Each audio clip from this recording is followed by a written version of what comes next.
Hi, I'm Robert Hossie. I keep a blog called notwhatyohadplanned.blogspot.com, and that blog is really to help people realize how blessed we are, even when we think we're not being blessed at all.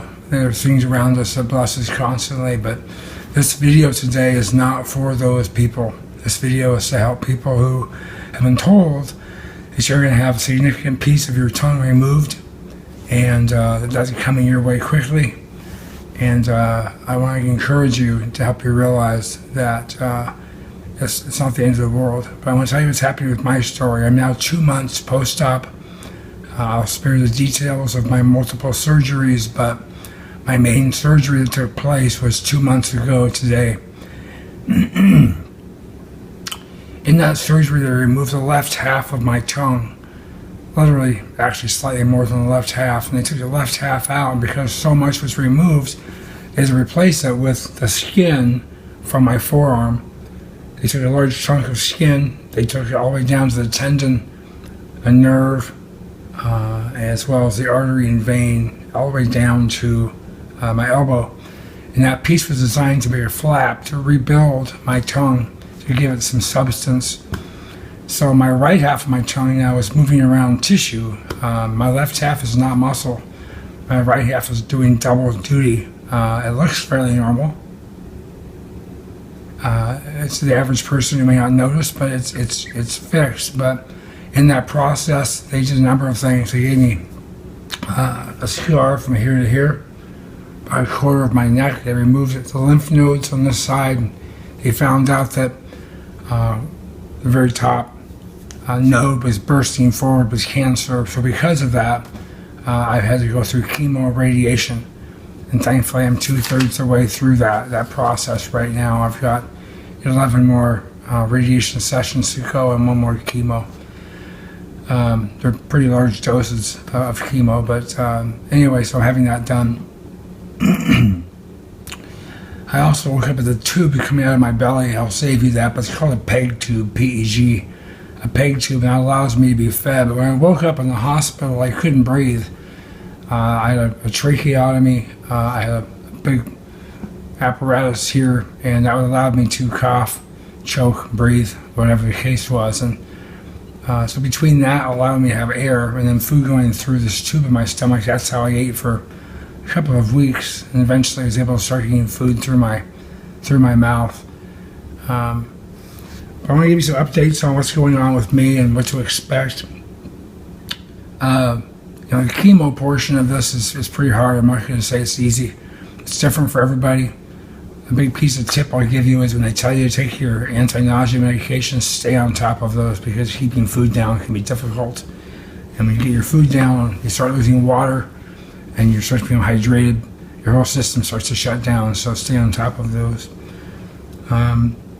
Yesterday I spent actually the day at the hospital with IV fluids just to get those going in me again because my system started having difficulties.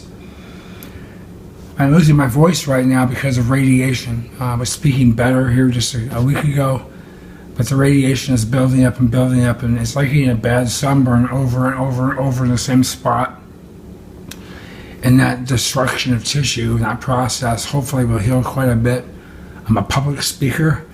And if you look at my videos, you can see some links perhaps on my blog, as well as Robert B. Hossie, Haase. You'll see some other videos I've done for some businesses that I own. But I'm a public speaker. I have a radio voice. At least I had one. So my goal is to get that back. But the radiation is damaging to a number of structures. It's damaging to your anterior neck.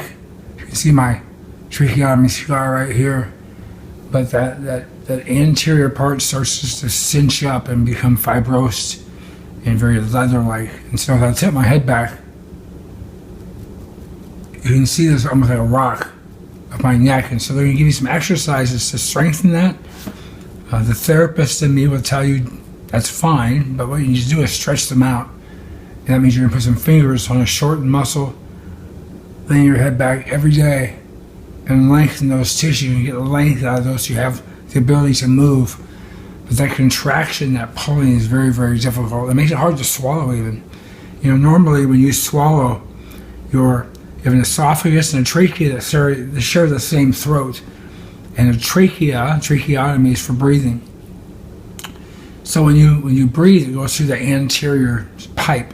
When you swallow, it comes up, gets out of the way, and allows this epiglottis piece of material to flop over and protect it, and the food is down your esophagus. So now when they pierce a hole through your throat, these mechanisms that used to work independently are now stuck together. So when I swallow now, if you watch my throat, it takes a moment, just a second, it lifts the whole throat, so it becomes very difficult to even swallow because it's moving so much tissue, and it's an exercise each time I swallow. It's work. And so make sure you keep those stretched out, keep those areas moving as much as possible. Don't overdo it. If you've had your lymph nodes taken out, you don't want to cause lymphedema. Talk to your doctor about it, but make sure you are stretching those areas out. That radiation also, besides affecting that, affects your salivary glands. I constantly have tea or water nearby.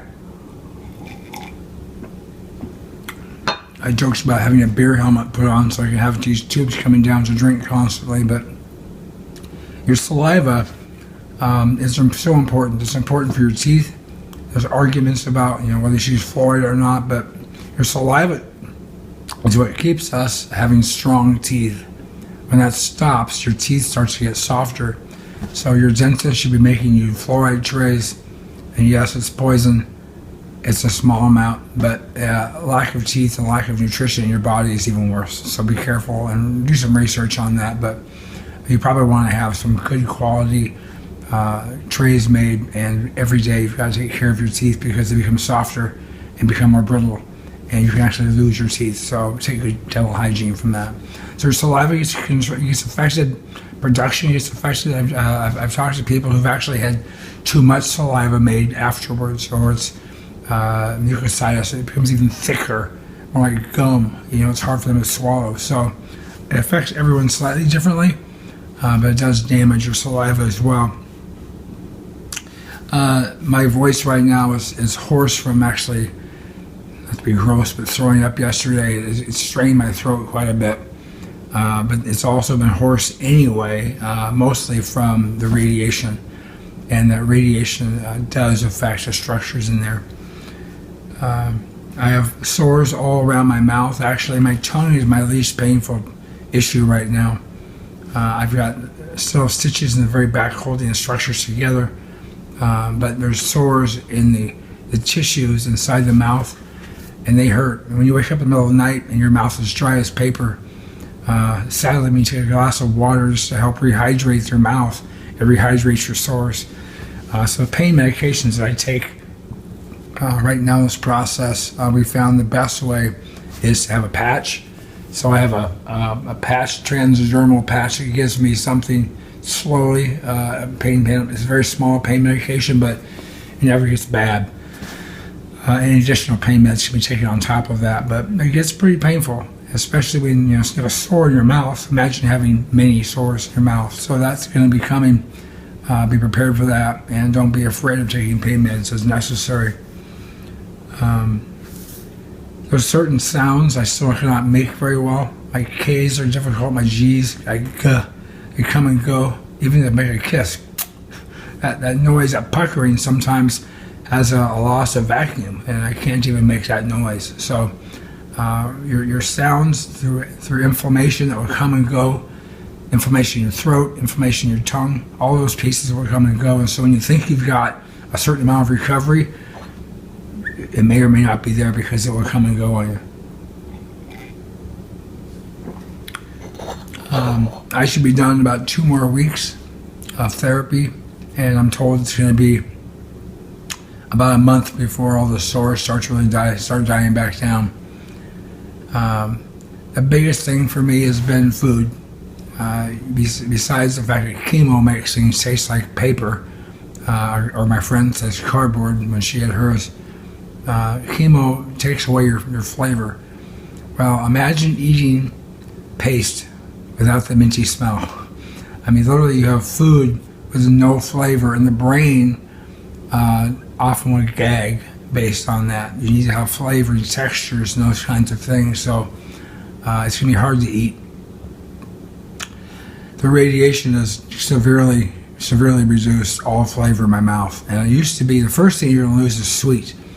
So you think I'll gain weight by using ice cream or keep my weight on. And the doctors want you to. They want you to keep your weight on because you can't fight cancer if you're losing weight fast. My body's actually dropped nearly 40 pounds. That's 40 pounds since this whole ordeal started. And it's hard to fight when your systems are losing their very substance of life. So I've lost now taste. And the first thing to go is sweet. The last thing to lose is salt. I was putting salt on everything. I put salt on nothing now because the salt burns the sores in my mouth. So now I use the peg tube.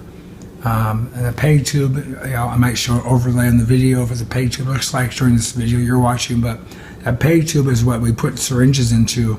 And that allows me to squeeze food in slowly. You can literally eat an entire meal in a matter of just moments. When you do that, overwhelms the brain, doesn't want to stay in. So make sure you take your time when you get those kind of feedings. I will tell you that in the hospital, they're going to try to sell you on these pre-made formulas. They're made by various companies. I won't slander any companies out there. But they're basically adult formulas of balanced nutrition. I care more about my body than most, I would suppose. And those formulas are not okay for me. So you're going to use a combination of real food. I get high quality supplement powders, high quality meal replacement powders that don't have all the garbage in them. Don't use sugar. I'm using high quality stuff. You also can just open up a can or some kind of a soup and put it through a Vitamix or something of the sort that liquefies your food. Whatever your family's having that day, well, toss some water and toss that meal into a Vitamix, puree it until it's totally liquefied, and you can use that to eat. But if you eat just formulas, often people get heartburn. It's not balanced nutrition over time. You want to mix up your system. So make sure you're getting good nutrition and invest in something that allows you to puree your food and liquefy it. I know the Vitamix, for example, actually will heat your soup by the high speed of the blades. So I'm not an investor in Vitamix. I don't get any money from them, but invest in something that's going to be of quality. I've told the Ninja is pretty good, but make sure it liquefies so small it can fit through the small diameter of the tube that they give you. So again, I hope this is helpful. It gives you some insights into what's going to come. It's the first week of December 2013. And I'm told that by May or June, I might get most of my flavor back on the one half of my tongue. So everything's changed flavor. Everything that used to taste normal is different. And I'm looking forward to having that back. But you can do this, drink lots of water, take care of your body, stretch, breathe, and know that it's not the end of the road. You'll get through this. So if you have any questions, go to my blog, again, notwhatyougplan.blogspot.com. There's an email address link on there. Feel free to email me if you need to. And if I have a chance, I'll be able to answer your questions as I go through this process. I wish you well. I'm excited for your future. You have one.